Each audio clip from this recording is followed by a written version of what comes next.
Okay guys, so tonight I'm building a tool. This is a tool that is going to help me install coil springs on Project JUNK S10. It's going to be based on the tool my dad built for the Camaro. You've seen me use that if you watch the Camaro videos. This tool here is based off an actual GM tool. I've never seen it, but according to the books and the manuals, they have a tool like this. You can see it's just some pieces of steel, plate with some arms, and then they are curved. These curves here are made to go on the lower control arm, on where the bushings go, right here and right here. So it pushes that up into the car.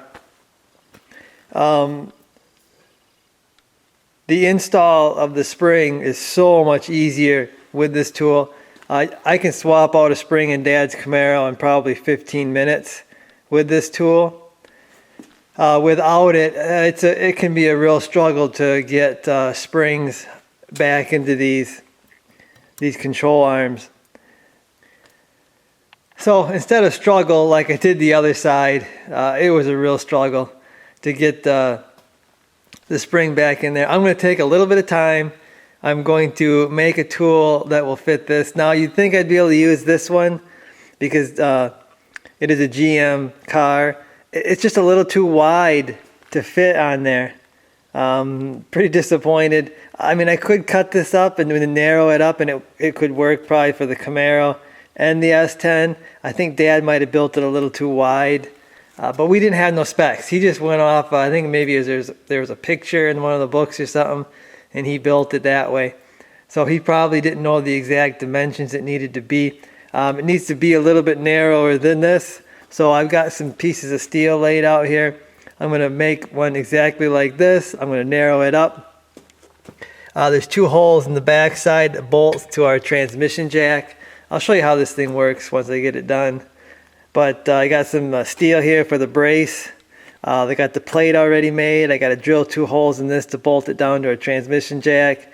I got the arms right here. I mean, this is heavy duty steel. It's 1/2 inch thick. It might be overbuilt for what it is, but I don't want this thing breaking while it's pushing a spring up into the car. So I just copied Dad's. We've done quite a few coil spring swaps with his cars, so it's worked fine, no issues. So that's what I'm going to do. I'm going to pretty much just copy this and just narrow it up a bit to fit the S10 arms.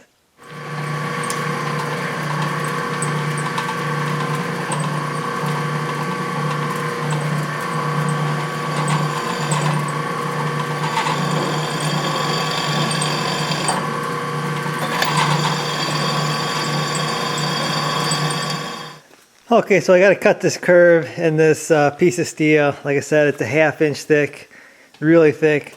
Easiest, fastest way to do that is with the plasma cutter. I mean, you could do this several different ways, but I got a plasma cutter. It's quick, easy. I'm going to knock this out.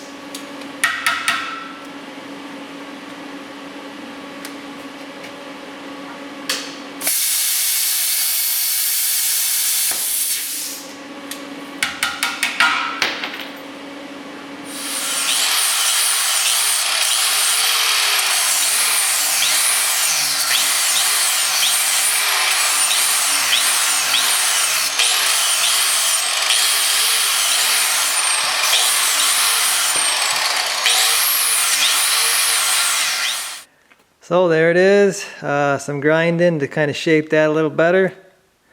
I have double checked all my measurements. This is basically how it's going to be welded together. This one's going to be straighter. I got to push that in. But everything should be where I need it to be. Got the mounting holes there to mount onto the transmission jack. So I guess the only thing left to do is weld this thing up.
Okay, so there we go. Got her all welded nice and solid. This thing ain't gonna come apart. There it is on the transmission jack that we got. It's just bolted on. These bolts are just really to hold it from moving like a sideways. All the pressure comes from above. So really this plate and this plate is taking all the pressure. The bolts really don't have any pressure at all. But there we go, guys. All ready to go. I'm going to enjoy this when I put that other side, that other spring in. Maybe I'll add that to this video and you can see it working. But yeah, it's didn't take too long. Probably could have struggled the same amount of time and installed without this tool. But if I ever got to take those springs out again or the suspension apart, I'm going to appreciate this tool. Okay guys, so today is the day I get to show you how this tool works. Going to be installing the new spring and the lower control arm along with the new spindle on the S10. So got my tool bolted on to the transmission jack here. Gotta go get my spindle. We're gonna hook up the spindle to the upper control arm, the lower control arm, then we're gonna slide the spring inside there. Then we're gonna jack the lower control arm mounts into place and we're gonna put the bolts in.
Okay, so here's what we got so far.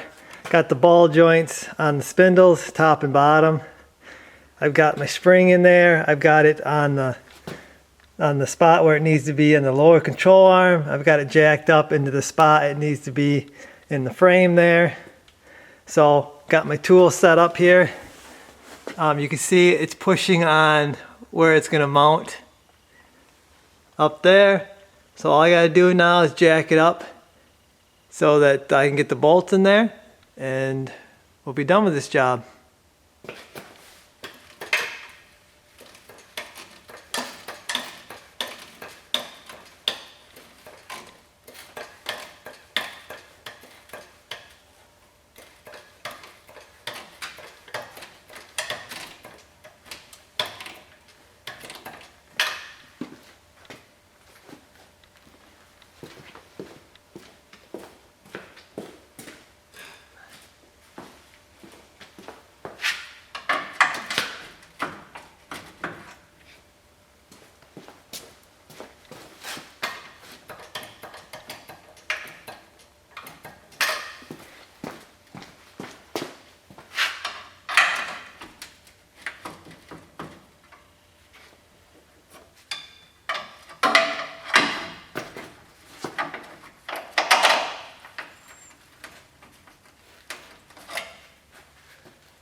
Okay, so this ain't going as smoothly as I thought it would be. This side goes in pretty good. Problem is this other side here, I mean, I'm jacking the whole truck off the lift here, and I don't know if you're gonna be able to see, but you can see where the bolt is. It's trying to go this way. Okay, so I'm using a pry bar here to pry it over, and I got a lineup tool in there, so I'm really close. This would work better if I had my dad here helping, but I'm going to try to get it in there. Some lineup tools are really nice in some situations like this, trying to get holes lined up. And we are in, guys, thanks to actually a new set of pry bars Dad bought. It's got a really nice curve on the end, the 3-piece set.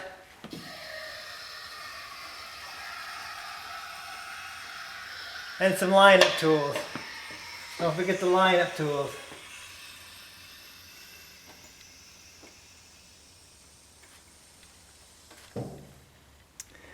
So there we have it, guys. The new tool worked. Didn't go quite as smooth as I was hoping with this install. Dad's car, I don't know, it seems to go smoother with that tool. Helps to have a second person, but it did its job. It wasn't nearly as sketchy as when I did the other side with like 2x4s and stuff. Much safer way to do it. But anyway, guys, that's gonna do it for this one. Hope you enjoyed the tool build. I'll see you in the next one. Came out here to do a whole lot of nothing, and we're doing pretty good, I think. The only one thing we need to worry about is filling up when when the ice cubes clink. Dipping our